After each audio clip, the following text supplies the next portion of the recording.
السلام عليكم، مرحبا بكم. اليوم ان شاء الله راح ندير طاجين بالبسباس بواحد الطريقه بزاف هايله وتجي بزاف بنينه. هذا الطاجين ان شاء الله يولم رمضان الى حيانا ربي. عندي هنا طرف تاع الدجاج، نزيد لهم الزيت،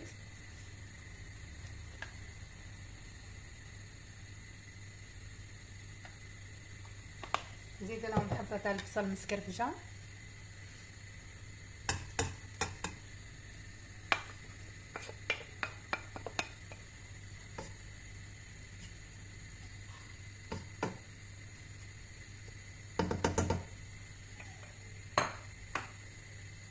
نزيد لهم شويه تاع الملح، شويه فلفل كحل، شويه تاع الكركم،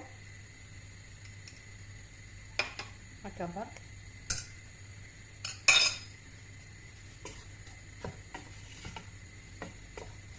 نخليهم يتقلاو مليح حتى يتقلى لي هذا الدجاج مليح مع البصل.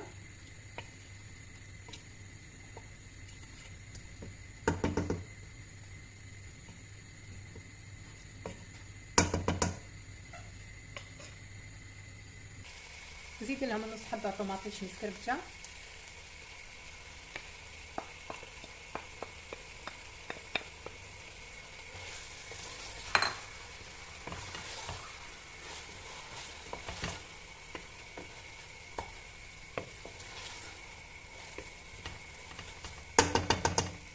نخليها شويه باش نمرقها. درك نمرقها.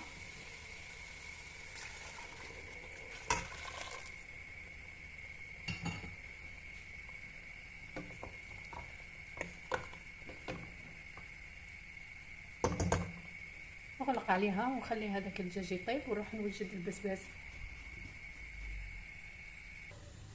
هاوليك البسباس من بعد ما غسلته نقيته نحيت له هذوك الخيوط اللي يجوا لهنا. دركا نوريلكم نقسمو. الا كانت هكا نص الحبه تكون كبيره قسموها على قسموها على زوج ومن بعد على ثلاثه. الا كانت صغيره قسموها غير على زوج. هذه كبيره شويه نقسمها على ثلاثه هكا كيما هاك ونحطوه يفور.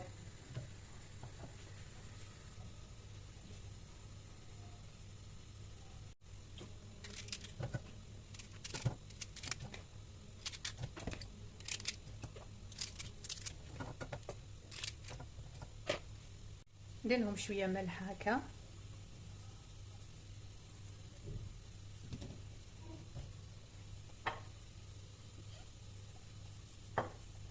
ونحطوه يفور.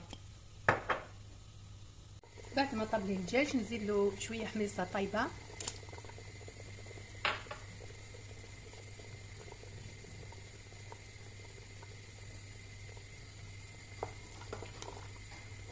خلي لاصوص تزيد تعقد شويه ونطفي عليها. البسباس هنا راه طاب. هاوديك واش ندير دركا؟ ندير له عندي هنا زوج حبات تاع البيض، ندير لهم شويه تاع الملح، قصها صغيره برك، شويه تاع المعدنوس، شويه تاع الحليب، ضربها. عندي الزيت راه يسخن، نزيد له هنا شويه تاع الفرينه،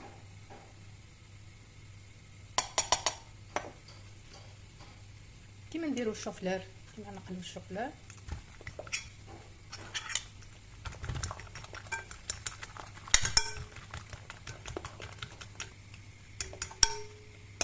ندير هذاك البسباس لداخل هكا،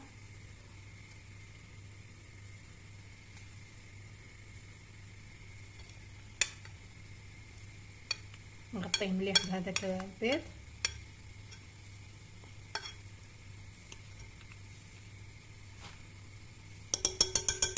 ونحطوه في المقله.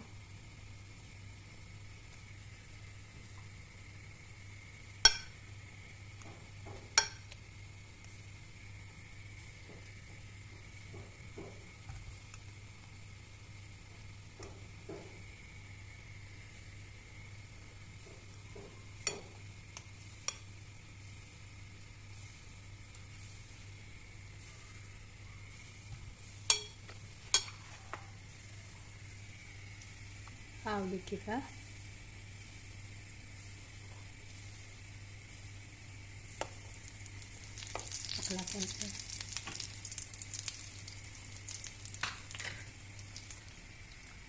نقلبهم.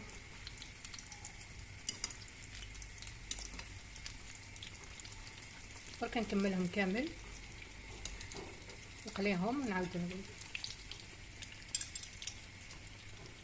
هاو البسباس تاعنا من بعد ما خليته، درك نديرلو شويه تاع لاصوص.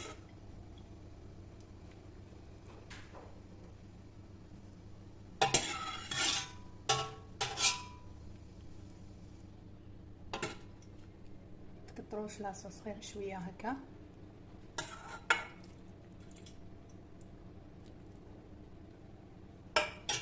ندير لها شويه تاع المعدنوس من الفوق.